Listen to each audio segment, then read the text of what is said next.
Hi, Brian. Marty and I are so excited to have you on our show today. We've been wanting to have someone, an expert in the field of mold, on for quite some time. And when we heard you were going to be presenting at Dr. Cabral's conference earlier in the month in Florida, we reached out to you, and it was so fun to meet you in person and to listen to all the immense knowledge that you had to share with everyone at the Reimagining Health Summit. And we're just really glad to have you here today. So thank you so much for your time.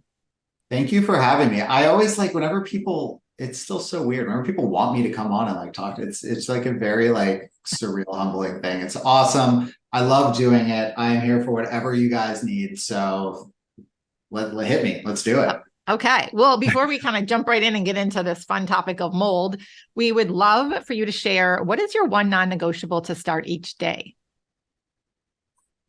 You know, it's so funny that you asked me that now. I am in this whole kind of reshaping what my mornings look like, re-looking at what longevity looks like and how to extend that and all the things that go along with it. So I was always someone who never enjoyed working out ever. I hated it.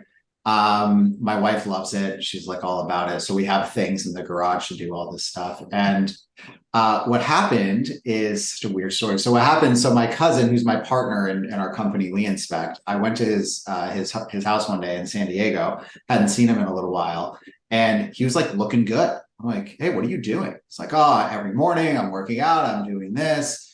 I'm like, oh, all right. And then I saw that he had a Whoop band on, and I was like, tell me about this thing. What does this thing do? And then he showed me like the screen and all the stuff. And I'm such like a data number competitive person too. So I was like, oh, that's pretty cool. This seems like a fun game. And so I ended up getting a Whoop, and we made like our little group, and it's like our family. There's like 4 people in it. And every morning it's like, hey, what's everybody doing? How well did I sleep? I'm doing all of these things now because I'm seeing numbers in front of me that are validating like that I'm doing good things.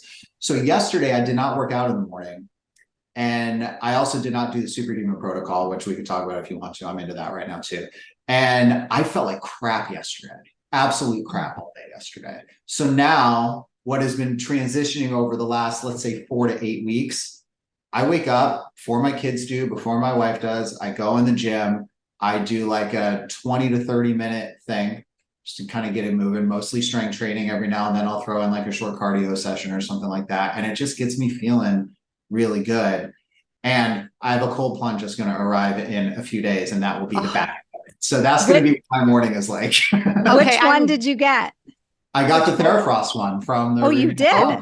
Yeah. Nice. Yeah. What I really liked about it is that it is portable, but it also is incredibly sturdy when it's like when it's up, right? Because a lot of the portables are all flimsy and stuff like that. So it's super sturdy, but I also can take it and do what I want with it. And all the things. The point of this isn't to talk about cold plunging, but I'm very excited about it. So that's so awesome. We've been talking about that a lot. I know Stephanie wants to get one. I know. I want to get one too. So that'll be next on my list. Well, that's I gotta awesome, tell you, Brian. when you get out of one of those things, like I've done it a few times, and I've done a lot of cold showering. You feel. I was actually listening to a pod about this. So the effect that cold shock, like temperature cold shock, has on you is a dopamine hit, which is the same dopamine hit that you get from cocaine. Yes. The cocaine dopamine hit that you get lasts for a few, for 8 minutes, is what they said on this pod. The hit that you get off of doing cold plunge lasts for 2 hours plus. Yeah.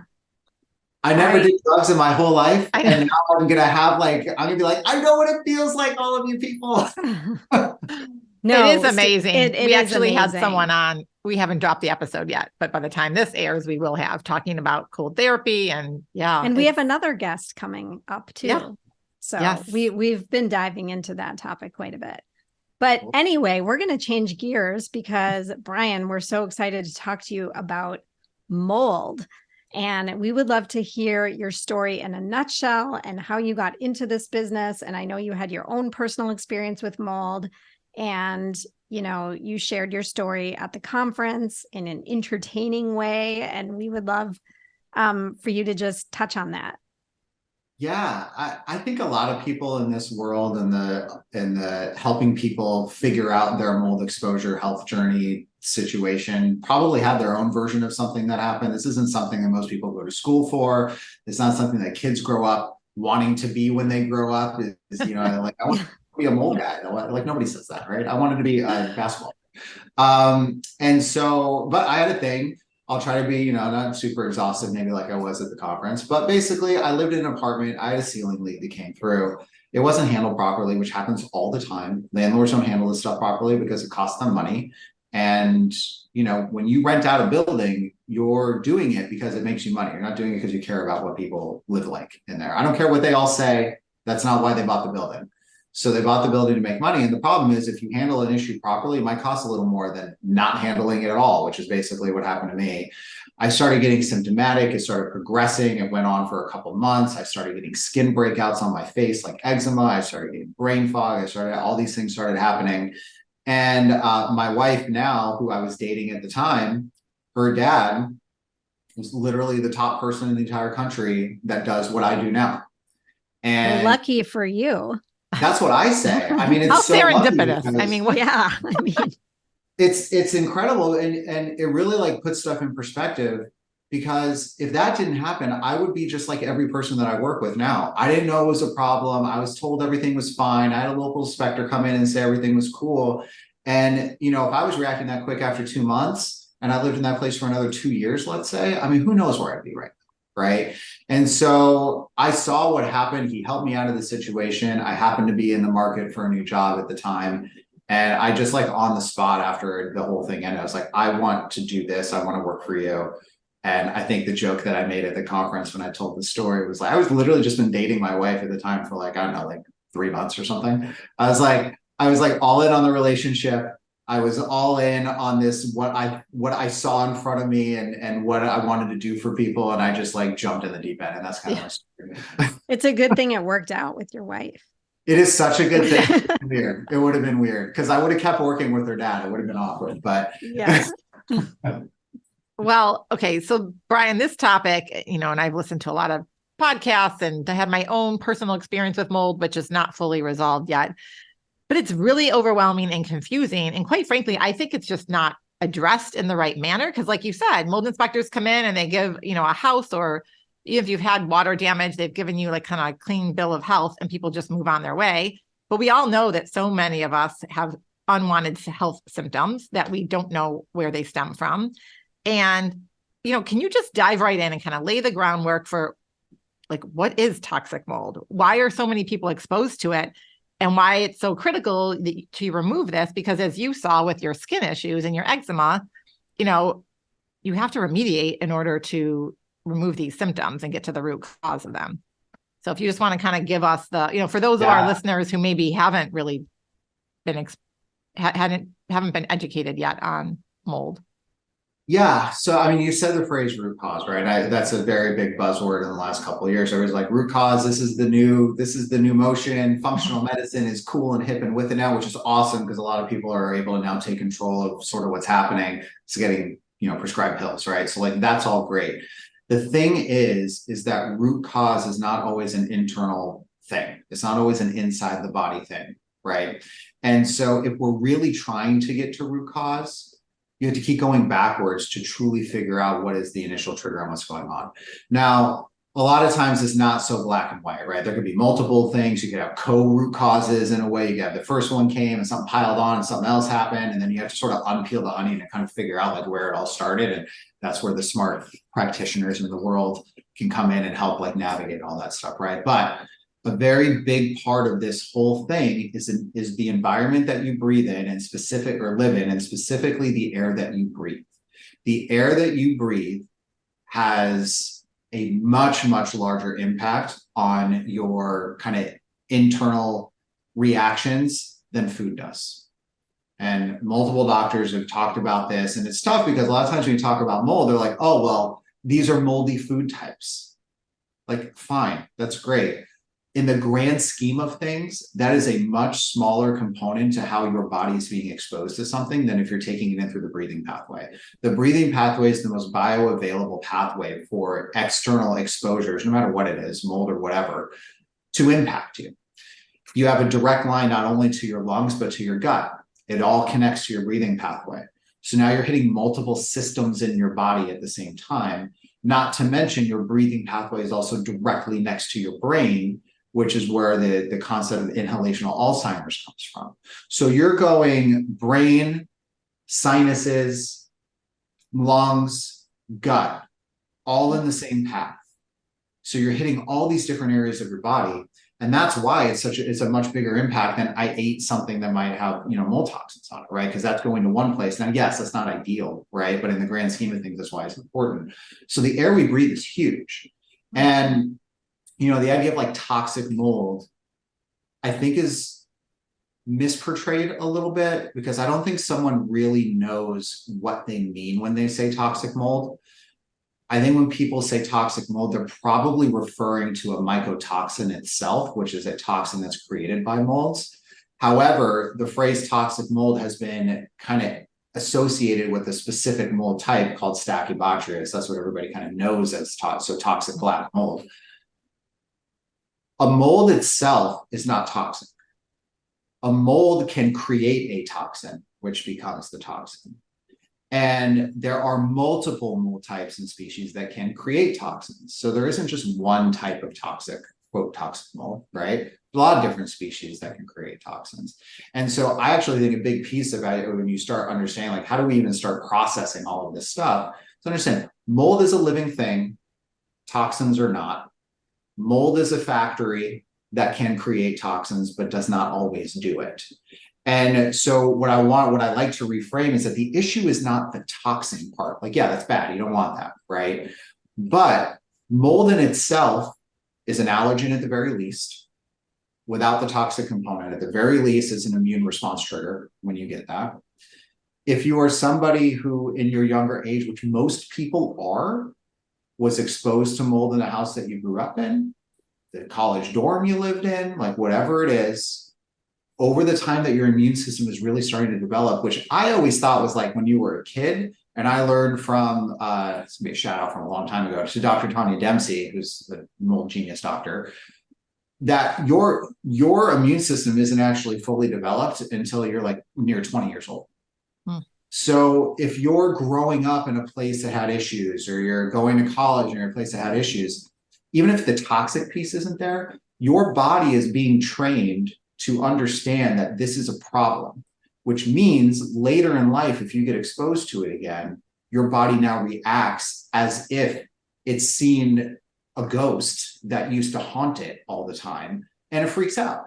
So you can actually have different responses to a mold exposure later in life based on what you were exposed to when you were younger.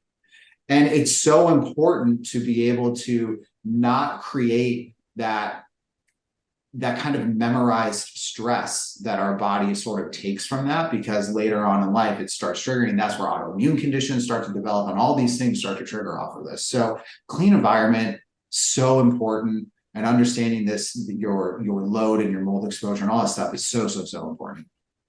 So is what you're saying, if you were exposed as a child and maybe you just had some like kind of allergies that you they weren't so super severe and they weren't really fully addressed, and then you continue to be exposed, or you're exposed when you're in your 20s or 30s, then that could trigger like an autoimmune condition or more severe health symptoms? It can look at it like that. You could also have symptoms as a kid that nobody really understands is actually something, right? Right. So, ADHD, like all of these like like autism, all these things that people don't think is tied to that, all of that can be influenced. Pandas, child behavior issues, growing up and not being able to lose weight, like retaining weight all the time, hormone imbalances, like all of these things. A lot of times, like, we deal with stuff and we don't really understand like why. And I'm not saying mold is always the reason, because it's not, right? But if you're seeing this stuff, let's say in your kids, or you think back historically to yourself, right? Because you're older now, let's say you're listening to this and you're like, hey, yeah, I mean, I lived in a basement in a house somewhere. So the odds of there being a mold issue are pretty high if I grew up in a basement somewhere. And yeah, historically, I've had this little thing, I've had this thing, I've had this thing. Right? It all starts to build up. And so, it's not always going to trigger an autoimmune issue. It's not always going to do these things, but they can. And I think it's really important to understand that. So I have a few questions about that. So Would you say, first of all, that most houses have some amounts of mold and most people over their lifetimes are exposed to mold? Like, can a house be mold free, totally mold free? And then that's my first question. And my second question is related to something I mentioned before we started this, is we have a small water leak in our basement. You know, a handyman came out and physically cut out the mold piece, fixed the problem on the outside of the house. It was pretty small and contained. You know, once that's all patched and repaired, is my issue gone? Two good questions. The first question, most homes are going to have some sort of mold issue in the house, right? So I think one thing that happens is somebody gets exposed, they know that they're mold sensitive, and then they're on this mission to live in a mold-free place. And I think if that is the goal that we're setting for ourselves, we're setting ourselves up to fail, right? Our bodies are capable of healing. They just need support in a couple ways. One, think of it this way. Walk into my house. Right when I walk into my house, there's a big old guy standing there, punches me in the face every time I walk in the house. All right, I'm going to start developing, I'm going to have bruises, I'm going to have black eyes, I'm going to have all this stuff. And every time I walk in, this dude just hits me again, and hits me again. And for some reason, I keep walking in, right? So you have this thing where you've been kind of like constantly beat down a little bit. And so in order for my face to heal, the first thing I need to do is not get punched in the face for a while, right? So what that means is that you have to remove whatever that exposure is that's kind of causing that problem, right? And that doesn't mean that I can never be punched in the face again. Or that also doesn't mean that maybe I'm not getting punched, maybe I'm getting flicked in the face instead. Sure, something's still hitting me, but it's still going to allow my black eye to heal, even though I get flicked in the cheek, right? And so the equivalent here is if I have a bunch of mold in the house and it's beating me down and beating me down and beating me down, and let's say that I remove 75% of my exposure in the house by doing remediation, by cleaning, but maybe there's still some issues in the house. I've turned a hard left cross to my face into my 4-year-old flicking my cheek. And at that point, my face is going to be able to start healing. And yeah, I don't like this. And every now and then it annoys me and I might feel it. But at the end of the day, it's way better than what I used to feel like. Right. Mm-hmm. And so I think part of this is understanding that if I'm going to the point where there's never going to be mold in my house, we live in buildings that are built to mold food. We have water lines running everywhere. We have the temperature that mold is going to grow at. And take all that out, the wood that our homes are built with oftentimes have mold on them already because they weren't stored properly. So what we need to do is think of it differently. We need to figure out how to get into an equilibrium state with our house. Right? We need to live together with our space and we both need to be okay. What that means, and I know podcasts can see this, but I'm holding my hands up like a scale. And on one side is my current health position. And on the other side is how aggressive I'm going to be at addressing a mold problem and how much I feel like I have to remove to do it. Okay. So right now they're equal. If I pull my current health position, meaning that I'm incredibly mega sensitive to mold right now, right, way down, then I'm going to have to also pull down the side of how aggressive I am in remediating and cleaning to meet me where I am right now, right? Now, what happens when you get to this point is not just the exposure in the house, but it's also working with, mold literate doctors and practitioners who now start supporting your drainage pathways and they start helping you detox and they start helping your body get the raw materials it needs to start healing itself, which is what our bodies can do. When you do that, so now for the visual for everyone listening, my hands are very low, but they're equal because I was very sensitive and I removed a bunch of stuff. Now my health side starts going up. I become more resilient. I become more able to handle some mold in the future if I get hit with it. So now the level of I can't ever be around mold goes down a little bit. Now I can walk into my friend's house who has a mold problem for an hour and I could be fine, right? And so it's short-term planning, and then it's understanding like how we continue to support ourselves long-term. And in terms of how aggressive you are in the house, to answer your first question and to kind of round that out, every house is going to have something. It's a combination of how sensitive you are, right? And how aggressive you need to be. And then how much is going on in that house. And is it possible to reduce the amount of exposure that's happening in that house to meet you where you are?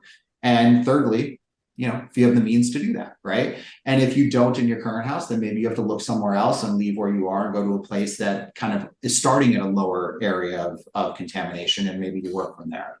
Does that make sense? Wow, that was a great analogy. Like Yeah. that was such a good way to explain it for people. So thank you. Yeah. You asked your other question, which was about, did we cut out a little spot? Are we good? This is what most people do. So you said your handyman did it. So if your handyman did it, then there's probably no containment.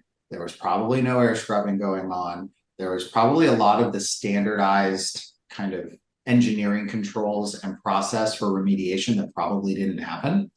And in that, there's probably still an issue back there. A lot of times when people that don't really know how to do this do it, what they do, so like there's mold right here, I'm going to cut out a couple inches around each side and we're all good. The problem with that is that mold is kind of like an iceberg more than it is you see everything up front, right? So if you think about the Titanic and the iceberg that took the Titanic down, right? Let's say you cut off the tip of the iceberg, which is the equivalent of removing a foot of drywall potentially, right? I don't see it anymore. It's not there. Got rid of it. It's gone.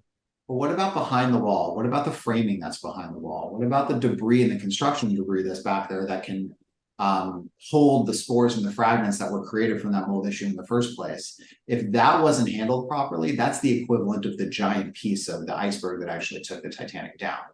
So the biggest things that I kind of see happening on remediation where the mistakes happen is, one, they don't remove enough. So like a lot of times, especially like handyman and your sort of like franchised remediation companies, which I won't throw names out there, but look up your local remediation for franchises and you'll see what pops up. They come in, and the way that they win your job, so their business is based on volume. That's how their business works.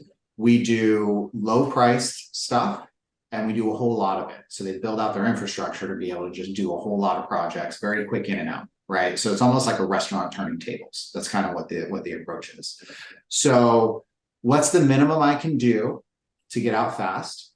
Also, what's the minimum, I don't want to say damage, what's the minimum like removal and inconvenience I can do for my potential client so they'll hire me in the first place? Because if you had two people that came in and you weren't really educated, and one said, I got to remove this entire wall, floor to ceiling, 2 feet out each way, and we're probably going to look at the waterproofing on the outside of the house, we may need to like relook at that, and that might be something. Or you had somebody that came in and said, all I got to do is cut this out 4 inches each way. I'm going to spray this magic spray on it, and then you're going to be good. And it's going to cost you a tenth what the other one would cost. And as someone who's not educated and doesn't know, because why should we be, right? Then you would go for that, right? And so that's what happens a lot. So what I would say, like just off of what you explained to me, my concerns off of just quickly what's there. One, if you have a mold problem that you know of and you're removing building material and you did not contain your space, you're setting off a little microbiological bomb. It's exploding. It's spreading. That's how cross-contamination happens, right? So that's the first thing. Now, let me just preface this. I'm not saying this to freak you out, right? I just want you to kind of understand it. And then if it truly was a minor issue, you could probably do a pretty basic cleaning and be fine, right? So like they did open up the outside of the house wall. They took the whole wall down too, so they could see what was going on between, because it was kind of a corner of a, screened like sliding glass door. It was right at the edge of the outside of the house. Okay, so cool. I'm hoping, I'm going to ask him if he sprayed anything or whatever. But. No, well, I mean, that's at least better. So they didn't just take out a little couple inches, right? No, they took out a whole piece of siding on the outside of our house. Yeah. So, I mean, that makes me feel a little better about it as opposed to we cut out a little over here, right? But the other big thing, so first is, did we remove enough? Because if you only remove what you see and mold continues to grow and you don't see it when you just pop open the hole over there, there could be a larger issue that spreads. So that's kind of one of the biggest issues that happens. The other kind of big issue, I'd say there's two main things that happen. The other main thing that happens is they don't actually remove the mold from the structural surfaces. They think the drywall was the problem because that's where the mold was. But the framing, the dust, the debris, like all the stuff that's behind the wall in that wall cavity also has to be removed, and not just sprayed, but sanded or wire brushed where it looks like there might be mold growing and framing, and then decontaminated wiping and things like that in order to remove where the growth was and where the residual impact was. So a lot of times what happens with people is the handyman or the contractor, they'll come remove the wall. Hey, I pulled out the wall. Look at all the mold on the wall. We got it, right? Good job. And then you build the wall back, but behind the wall, the stuff is still there. And so you've covered it. I mean, you took out a piece of it, right? The drywall had stuff on it, right? So you took out a portion of it, but there's still residual that's back there. You cover the wall back up. Now there's no visual clue that there's even anything going on because we think we fixed it. Yet what's behind the wall can still migrate out from behind the wall and get into the breathing space. And so that's a lot of times where like you'll start hearing about like failed remediations. I'm still sick. Things didn't happen. It's either because they didn't actually do the process properly, which is that, right? Or, and there's only two reasons the remediation doesn't work. It's either that they didn't do it properly, or two, you just didn't find all the sources where the problems were. And that's why somebody's reacting. So it's one of those two things. If you know where they're coming from and you're handling it properly, then it 100% can work. I've seen it work over and over and over again. Wow. Okay. So I'm not even sure where to begin here. We want to talk about the testing that you do because there's different types of tests. There's the dust test and the ERMI test, which I personally have done, which is very confusing to read. But I'm also wondering, before we go there, what are some of like the top like red flags that you've seen with people, either because like Marnie's case, and some people like have water. And so then they're focused on mold, maybe not. If they don't smell it, maybe they don't think that they have it. But there's also instances where you may not think you have mold, but your kids or yourselves have symptoms that are indicative potentially of mold. So can you maybe just touch on like the top things that our listeners can be focused on or should be paying attention to? Yeah, your second scenario is probably 85 to 90% of people, right? We're symptomatic. The thing about people, this is with anything, is that you don't really do anything unless we're more driven by pain than we are by something better, like progress or a reward, right? So if we're having a conversation right now and I'm explaining, hey, listen, mold, it sucks to be breathing in mold and your environment needs to be this. If someone listening is not in pain right now, and they're just somebody who's like, yeah, that sounds interesting and maybe I should look into it, the odds of that person actually doing anything about it is very low. Right. Now, if somebody listening is feeling pain, symptoms, things, this, and they start putting it together, they are way more motivated to do something. Right. And so that's just a natural human thing. Like pain is just a more natural motivator than other things for people. And so if you have somebody, if you are someone who's listening, right, and the first thing I would say, look at your symptoms yourself, right? So I'm going to walk you through your symptoms. Think about what your symptoms are. Think about where they're happening in your body. Okay. The really tricky thing about mold is it can manifest in all kinds of different places. That's why it's been so difficult for traditional medicine practitioners to even figure out, because they don't know how to identify. And even the best functional doctors, it is an art to figure out how to navigate this and find like the true root of what's happening, right? It's not an easy thing to do. However, the overarching theme about how mold impacts the body is typically it's multi-system, multi-symptom. Okay. System, neurological, cardiovascular, gut, skin, hormone, right? Just like all different areas of the body. So that's what a system means. So start thinking about like, and then your symptoms are several different symptom types typically that are happening in different systems of your body, right? So if you're sitting here and you're like, yeah, man, I have brain fog and I have like fibromyalgia, and, I feel like, yeah, I have a rash and my hair's like thinning, or just like all these things all over your body that are happening like everywhere.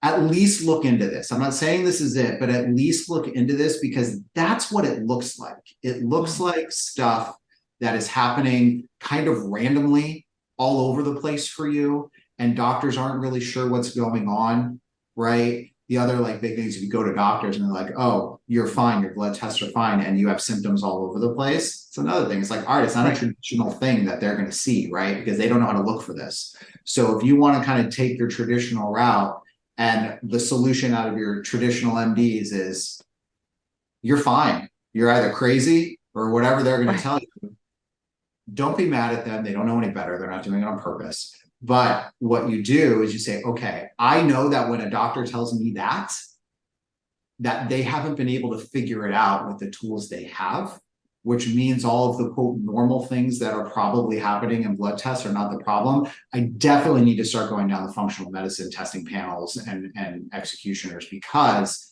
that's probably where I'm going to find where the issue is. Okay. So look at your symptom sets, go through that. The other thing, if you happen to leave your house for a period of time, let's say you go on vacation or something like that, and you notice that you feel better when you're gone, biggest indicator ever. Yeah. Marnie, remember when I said, I think I even said this on an episode, when I came back from Greece, I have this like runny nose that I always have. I can get rid of dairy and food and it doesn't matter. And everywhere else I've traveled, I haven't noticed a big difference, but we were in Greece for 10 days. I barely needed a tissue, which was so rare for me because I'm always this like old lady carrying tissues with me everywhere. I mean, ask my kids, and then they're all over the place, and it's just a big joke in my family. So I kind of said, oh, I need to move to Greece full time, but I do wonder, and we don't have to get down my whole story, but we kind of took a break from it because maybe we can dive into this. I did an ERMI test, but then I had 2 different, very reputable, certified mold specialists come out and do air tests in different areas of my house. Maybe you can dive in to talk about what those 2 are. And They basically said there's no issue. And so we've spent thousands of dollars, and then we kind of took a pause, and I've even done the mycotoxin test. So anyway, maybe we can dive into that next stage. You identify, you have some of these multi-system symptoms, and now what? Well, and actually, can I add one more question to her question? Yeah. When you're testing, if every house has some form of mold, how do you know the threshold of what's okay and what's not okay? Can you add that to her question? I love that question. Can I start there first and then go back? Because I think it's a really good question. The short answer is that it's not the same for every person. Again, we go back to pain, right? The only reason that anyone is inspecting their house for mold is because they're feeling something. Nobody's doing it because they're just like, I'm going to do some mold testing maintenance and remediation. Nobody in their right mind is doing that. I guarantee you no one's done that preventatively ever, right? So the only reason they're doing it is because there's some sort of health issue that's going on, right? That is your barometer. So it's not 5 areas of your house is okay, 7 areas, 3 areas, whatever. It's not subjective or objective like that. It is, you are the barometer of what your load looks like, right? And we talked about kind of like how hypersensitive is someone compared to someone else, right? It's really the doctor needs to be a part of this. The mold literate doctor, I should say, needs to be a part of this.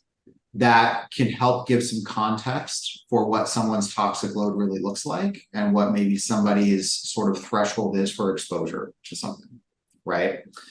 And then what the overall goal is really what I just explained earlier is how do we get the exposure down to meet you where you are at your current health position? So that's what it is, right?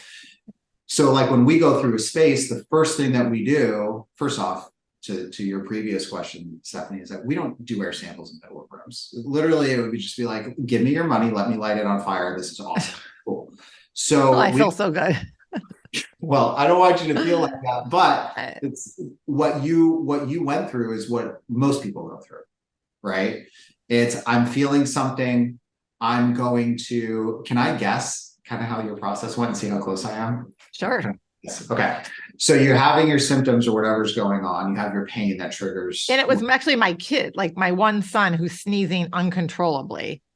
Got it. Okay. Was the trigger at the doctor. It kind of, there's a whole backstory, but yes. Got it. Everyone in my house has some minor symptom. So you have your trigger and you're like, okay, I need to figure this out. Then you're like, where do I go to figure this out? I don't know. And so then you either open up Yelp or Home Advisor or Angie's List, and you open them up and you start searching mold inspector.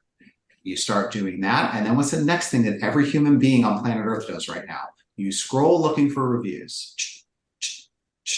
Yep. This guy has 174.5-star reviews and the comments seem really nice. Let me call this guy out. Call the guy out. Guy comes out, says, oh yeah, we're going to do air quality testing. Did he say air quality testing? Am I right? Well, they all, two of them did. And I will say, I actually went to this Facebook, Crunchy Wisconsin Moms Facebook group that are more into this holistic health. And they, got recommendations from these women and people. And so I went, maybe one step beyond Yelp, but basically went to the Facebook group for support and reviews from other moms. Right. For social approval. So we're looking for social proof in the version of reviews or some sort of third-party community, something, neither of which really indicates the expertise that someone has or whatever like that. So then as you start looking at them, oh, they're certified.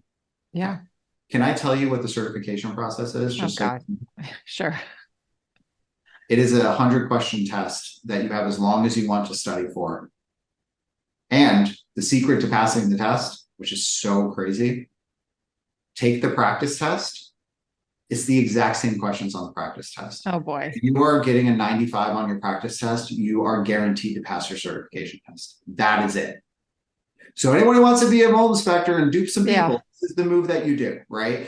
This is the level of standard that people are held to come in and say, I'm a certified mold person to come in and do this, right? But I have 500 reviews and people give me good comments. Right. So you go through that process, and what they're going to do is they're going to come in and they're going to do quote, and they always call it air quality testing. Like, I'm going to do air samples and test your air quality. Cool. I'm not concerned about air quality. I'm concerned about mold specifically, and I'm concerned about where it's coming from. When you start thinking about what they're doing and then what the result would be off of the test, this is where we start getting like how you actually test and what you're doing, right? And this is the same thing like in clinical too.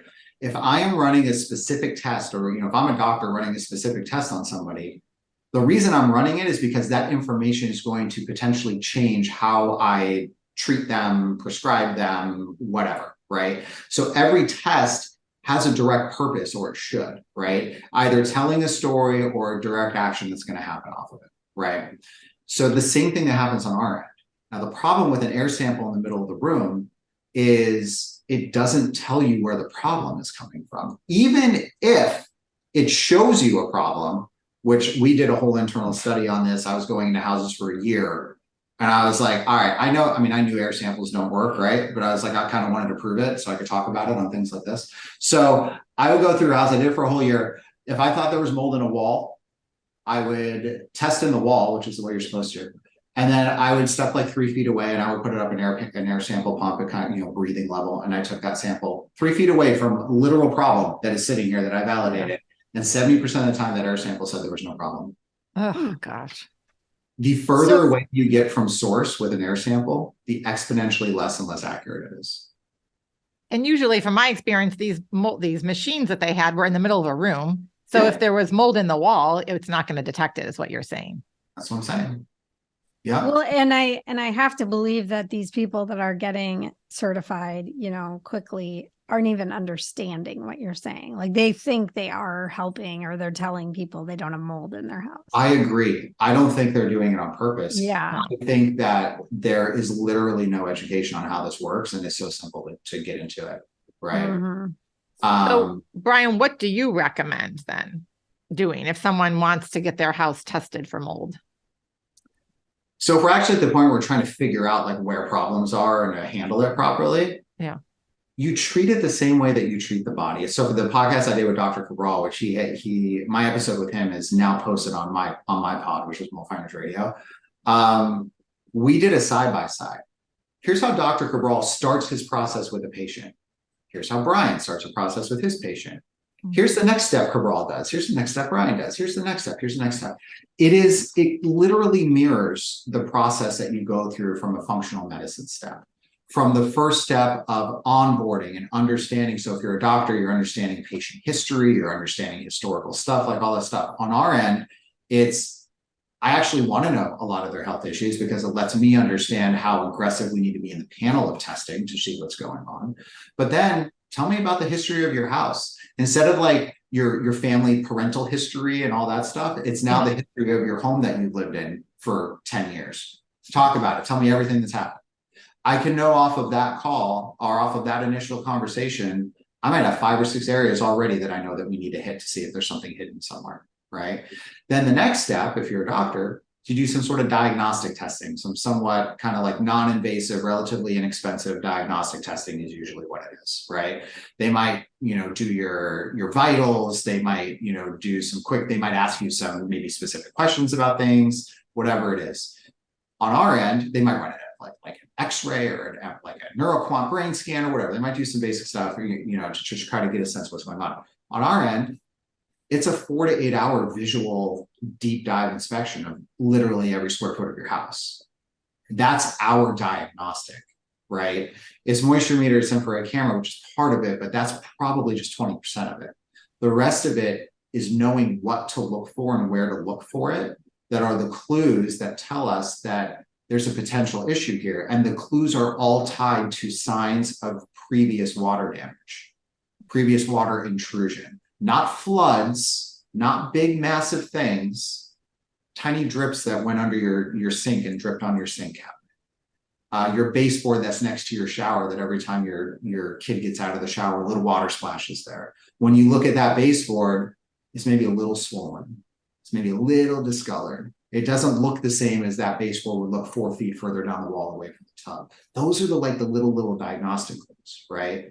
So the next thing is like, okay, now that we have a feeling for where we think problems are, we now test to validate if there is a problem there, right at the spot where we think it is, not in the middle of the room 5 feet away, right at the spot where we think it is. So we would test in the wall or on the specific surface or inside the cabinet where we think the problem is to identify source, right? So you can't fix a problem if you don't know where it's coming from. So the first step is to figure out, where is it coming from? How many areas is it coming from? Which areas are the worst of those? Because at the end of the day, we're then going to have a conversation once all the results come back, and you're going to say, man, Brian, this is a lot of stuff. Like, I either can't afford this, or this is just not, I'm not willing to do this, or whatever. What areas are the worst? Like, where am I going to get the biggest impact? And this goes back to our talk we had way at the beginning. Do you have to remove every single thing? Most times, no. Most of our clients don't. They remove enough to meet where they currently are so their body can start healing, right? So then what we can start doing is start talking about priorities of areas, which is typically around concentration levels that we're finding in samples, along with where they spend the most time. It's kind of a combination of those two things. And so that's a general overview of the process. So I have a question about that. So it sounds like the process that you were just describing, you are in the person's home testing the area. I live in Minneapolis. Okay. So obviously you can't come to my home, but I understand you have a test. Maybe you can talk about that a little bit, how you would work with someone that lives somewhere else, or how would you advise them to help them? So first off, we can come to your home. So we go everywhere. We literally are full nationwide. We go to Canada. We go to all the places. Every inspector in our company works directly for us. They're not like outsourced local people, and they're all trained by me and my team. So our process of how we go through a house is universal. And the way that we structure the business, this goes back to kind of the story of We Inspect, but when we first started We Inspect, the goal was to figure out how to take ourselves and put us everywhere, because we were getting people asking us to go everywhere. Like, we can't fly all over the place and do this. It was myself and Corey at the time, my partner. Like, how do we figure this out? It started with who is now the head of our inspection team flying around the country. And we had to figure out, how do I make sure that he's doing it right? Because I'm not there. Like, how do I trust that he's doing it right? We went out and found the technology that like news crews use when they do a remote somewhere. Like, I'm doing a remote at Vaughn's, at the grocery store or whatever. And they got like their broadcasting tech that's in the truck. And then they have their production studio where all the feeds come into. And that's where like their producer is sitting behind the thing. I was like, we need to do news remotes for inspections. This is it. I figured it out. This is it, right? That was my first figuring it out. We found a version of that fit in a backpack. So poor Joe flew around the country during COVID with a backpack of broadcasting equipment and a GoPro on his wrist. And I guided him through homes like a robot. And that was how it first started. And off of that, we then developed systems and platforms and technology, and we've trained down and we've systemized all of them. But the core of what it is you have someone in your house, And then you have someone in the broadcast studio, if you will, the production studio, that is working with that person still. It's still set up the exact same way. So our most senior level consultants have eyes on everything that's going on, and you get a team approach to the inspection. You have your person in field and you have our senior level people behind. And we're seeing every single thing in flow and process all to our standards. So that is the in-person piece. So if somebody's like, I live here, do you go to the middle? I think I joked at the thing, like I made a joke about Idaho, and then some, I live in Idaho. Right. I remember that. So we could do that. The other side of it is what I kind of teased at the conference, is that we've now taken that entire process that we figured out over the last several years, step by step, this room is how we do it, like all that. And we created what we're calling We Inspect Together currently. We'll see if it's still named that when this comes out, but we're playing with it. But it's like a We Inspect companion app. Basically what it is our entire inspection process is guided through this, but not to the point where it's like teaching someone how to go through a house, just to the point where like, I know what pictures I need to see of every single space in order to tell you exactly where everything is. I could do it right now if you just, I would tell you exactly what I need.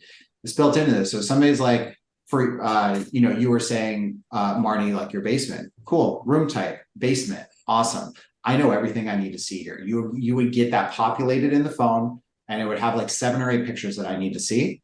And while you're doing it, you have real-time communication with our consultants within the app as like a messaging component to make sure we're getting everything we need.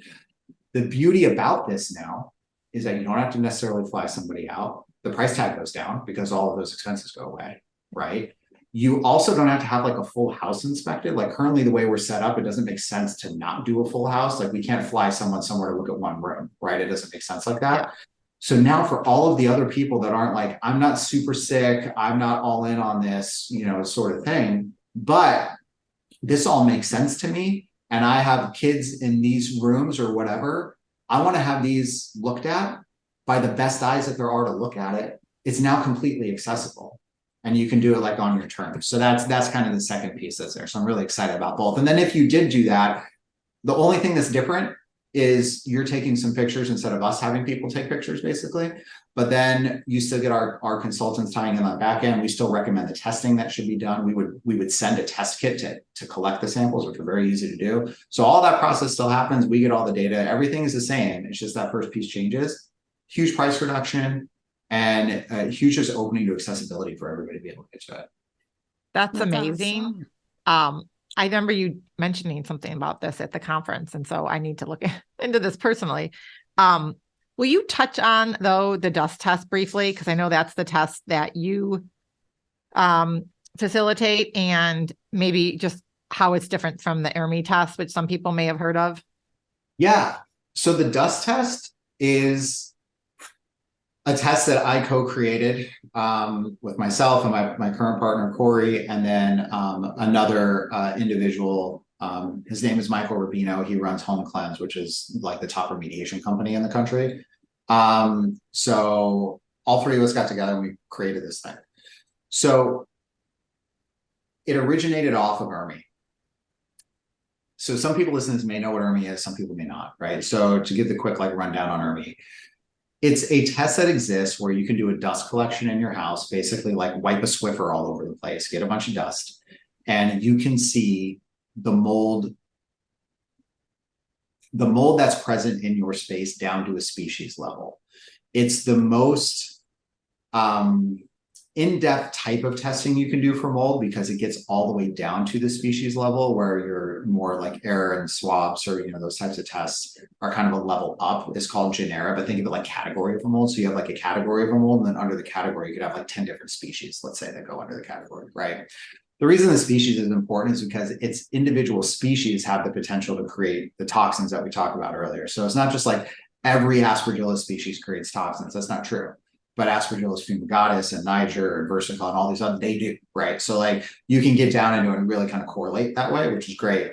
The other thing about it, see, these are the pros of this, like getting into it. So the other really good thing about it is it doesn't only look for spores. And that's a really big kind of missed piece that happens in inspections, is all the kind of source level testing is very spore centric. But there are multiple research studies out there that talk about the actual fragments that break off of a colony And the two big reasons why that's important, one, they can be up to 500 times in terms of quantification. The number of them can be 500 times more than spores. So if I have one spore, I got 500 fragments, right? So now you add up the spores and you see how that exponentially adds up on top of that. So that's the first thing. We're breathing that stuff in, right? So that's part of what we're breathing. The second thing is that fragments get way smaller than spores because they're little tiny things that are breaking off of a colony. It's not like a larger structure. And our bodies, our nose, our throat, has a natural filtration kind of built in there to protect our lungs from things that we breathe. But these fragments are so small, they work right through all of it. They can get into it. So you have direct path into lungs, which is path into bloodstream, which is hello chronic inflammation, right? And so it's so important to understand that overall load because that is actually what we're breathing, right? Now, I've been talking about source a lot. I've been talking about behind this wall and over here and over here. Our noses aren't behind the wall where the mold is, right? And so it's like a big question. It's behind the wall. How's it getting out, right? It's not that our face is back here breathing this stuff, but the air currents in our house and move it out into our breathing space. It settles down. Gravity puts it down into the dust on the surfaces. And then as we walk around, there's this concept called the personal cloud effect, which if you ever watched Charlie Brown back in the day, there was that kid with all the dirt around him all the time, right? Pigpen. Was it Pigpen? Yeah, Pigpen. His personal cloud was gross odor smell. That's his cloud. But as we walk around, sit in our chairs, bump a table, open a door, take a step, whatever we're doing, we're constantly resuspending invisible particle up into our breathing space. That's what the personal cloud is called. So our exposure path is actually what's settling in the dust. So if you're at the beginning of this journey and like, do I even have a problem? And you're way at the beginning, right? You did what I said at the beginning and you kind of took inventory of your symptoms. You're like, maybe I have a problem, but I don't know for sure. That's where the dust test comes in. That's the purpose of it. The purpose is a holistic screening test, not to tell you where your problems are coming from, but to tell you if you have a problem and how bad it is. That's what the purpose of it is. And so that's what an ERMI test is used for a lot. Now, the problem with ERMI is, first off, the name sort of implies that ERMI is a test, and it actually is not a test. ERMI is an interpretation of data, but it's never been portrayed that way, and it's been marketed as an ERMI test, and everybody thinks of it that way. So to try to make this in an easy way for people to understand, they can't see me pointing and jumping like I did at the conference with all this stuff. And we are on YouTube, by the way. Oh, I'll point and jump. Okay, so an ERMI sample, okay, has a panel of 36 different mold species that come up. That's the DNA formatting that they're seeing out of the dust, okay? That is called MSQ-PCR, which is mold-specific PCR. A lot of us have heard of PCR, after COVID days, right? So it's DNA formatting of something. You can see what it is. So that's what it is. That can give us an overall understanding of mold types that are there and just overall load of mold that's going on. Great, cool.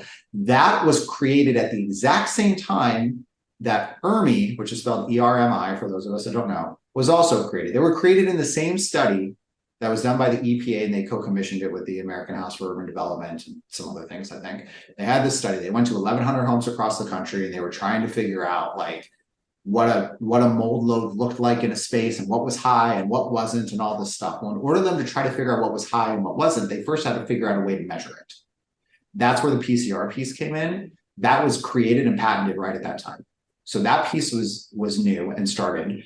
And then what they did is they looked at it and they said, how do we make all of this confusing stuff make any sort of sense, right?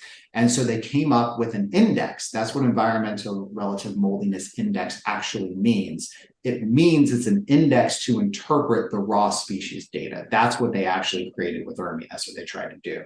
Now the index, the math makes no sense at all without getting in it because it's hard without visual. But basically, they're subtracting certain molds from other molds, and they're kind of saying that, well, if these molds aren't important, so we're going to subtract those from these other molds. And now that's what your exposure load is. But what we know now, and what we talk about at the top, is not just like toxin produces molds that are the concern. It's your overall load of exposure and how that's filling into your toxic bucket and how that's overloading you. So you can't subtract from an overall mold load. You can't do it because then it's giving you a false sense of security a lot of times, right? And so that's what happened. So That's what ERMI is. So there's some really good strengths about it. The scoring and interpretation is really bad, and it can lead people down the wrong path. So for years, we would get calls, can you interpret my ERMI? Can you interpret my ERMI? I don't know what it means. I don't know what it means. And at some point, I was just like, all right, enough is enough. I got to figure out a way to do this without having to get on the phone every time and explain the same thing over and over and over and over again. So it took about a year, it's like 8 months to a year, somewhere in there, to like get to the point and build it. Where the idea that I had was, I don't want to compare it to some weird arbitrary thing. The reason people even doing an ERMI sample or a dust sample is they want to know if they have a problem, they want to know how bad it is, and they want those two answers to help inform their next decision. What do I do about it? It's the only reason they're doing it, right? So what if, and an ERMI score doesn't tell you any of that. It just gives you a number. And then it's like up to you to go figure out what the number means. So for me, I'm like, a better experience for somebody and a better use of the information would be to answer the questions that I know that they're asking, because I've been asked the questions 10,000 times. I know what the questions are. So it's like, how do I answer these 3 questions? So thinking about, like, all right, well, it's really, if I'm trying to understand if I have a problem, how bad it is, I could answer both of those questions if I could create context for where my house ranks against other homes. That's how I answer those questions, because they're actually kind of the same question. Do I have a problem and how bad it is? It's a comparison, right? It's all a comparison. So if I have a comparison point, I now can make that decision for myself. So what I did is I went through 3 years, the most recent 3 years of our inspections that we did. We were doing ERMIs in every house because it's very important data to have. But I was also going through and doing everything else I just described. How many sources are in this house? Is there 10 hidden sources? Is there 15? Is there 30? Is there 4? Like, what's going on? And then we put it in, a lot of us now have heard like machine learning and AI and all that stuff. And we basically figured out an algorithm that made sense of it to apply context, where it's like, okay, all of these molds are showing up and their levels are X, Y, and Z, and the total quantity of molds and all these things that are happening on the ERMI test is now correlated and related to how bad the homes actually were. And so now we can run it through and we could know like where a house ranks in the grand scheme of things of all the other homes that were included in the study, which now means when someone runs the dust test, what they have is the same exact DNA information, the 36 mold species that you see in the ERMI, except instead of that weird formula that makes no sense, we overlaid that information on top of it.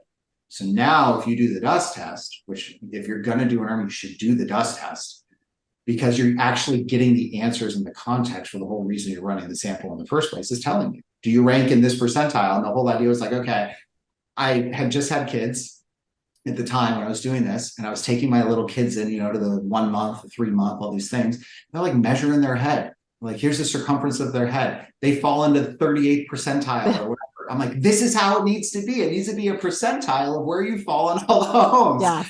Yeah. So essentially created the head circumference percentile scale for homes and put that into the report. And so you get way more understanding, but then the back end piece of it, maybe even the more valuable piece, is that every one of these comes with a free phone call with my team to then dive more into your situation, better explain what you're seeing in front of you, even though it's explained pretty well in the reports, and then help you figure out what you need to do next. So that's what the dust test is. It's the dusttest.com, and it's been very well received, and I'm really happy that we were able to put it together. Well, that is amazing, Brian. And I think you laid it out so well. I think this is such a confusing topic, and we have totally run out of time here, but we may need to have you come back on because there's still so much more we could talk about on this topic.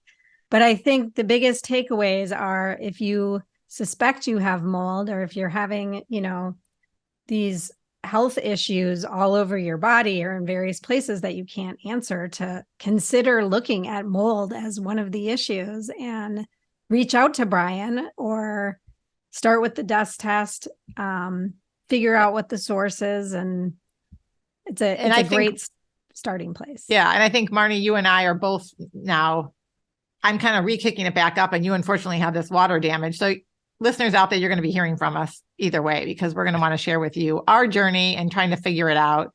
And so I'm personally now energized, but motivated to get to the root. Energized.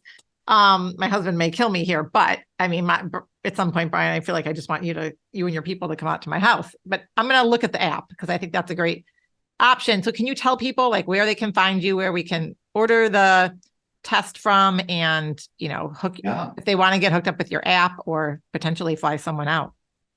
Yeah. So our company is called We Inspect. Our website is yesweinspect.com. You go there, there's a big old yellow button on the front, book a free call. That's how you talk to us. On the call, we'll figure out what's your deal, what are your goals, what's going on, what's happening, and then be able to guide you to the thing that makes the most sense. Maybe it's the dust test, maybe it's the app version, maybe it's us coming to the house, maybe it's nothing and we can just offer you some advice that's helpful, right? Like that's kind of what the point of that call is. And so that's it. Super easy. You can come in there, you can handle that. Other places people want like more education, they just want to dive more into it. My podcast is Mold Finders Radio. There's hours and hours of me talking just like this if you were into it. And then also my Instagram is also a huge like collection of a lot of stuff. So there's some places you guys could go there. And if you are looking for the dust test, it is thedusttest.com. So if you're way at the beginning, you're like, I don't even want to invest time to talk to somebody. Let me just figure out if I have something going on. It's an at-home test kit, just like every other at-home test kit you can get. Super easy, go through the whole thing. So thedusttest.com is where you get that. That's great. And we'll link all that up in the show notes. And Brian, one question we like to ask all of our guests is, what does the art of living well mean to you? It goes back to what I was just saying at the very top of this. I think that you can't, like, the day that I stop learning things and start trying to be better at something is the day that I might as well just die. Like, because what am I doing? Like, why am I even around? I'm a person that's wired like that. Like if I'm not learning, trying, and whatever, then what's the point, right? And so for me, like that question is about my sort of like mental thought process and how I'm constantly curious about stuff and trying to just be a better me and also trying to be a better me for others as well, not just a better me for me, but like how can I be a better me for other people too? And I think those are kind of it. So whether it's living longer and longevity and all this stuff, or if it's on the business side, thinking like, how can I make this more affordable and more accessible, or what can we do there? If you're not moving forward, in my mind, you're moving backwards. So like that's how I look at it. So true. I think Marnie and I both have that curiosity and that love to keep learning and growing and sharing. And yes.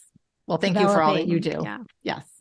You're welcome. Thank you for having me. One last thing on that, by the way, tying back to the Whoop, there's something in there, like there's a journal in there and it asks you like all these questions every day. And it starts giving you metrics on how certain things impact your recovery and different that. Learning something new is a question in there that I chose to put into my journal that I have on there. And so learning something new has a 3% increase on my recovery, I've learned. So changing my brain and doing things in that way. That's amazing. Actually has an impact on my overall well-being. So everyone go learn something new. It'll help you. Yes. Every day. Yeah. Such a good message. And for our kids too. So, well, thank you so much for coming on our show. And I'm sure we will both be in touch. Yeah. I really appreciate the opportunity, guys. Thank you so much for having me. Thank you. Have a great day. You too. Bye-bye.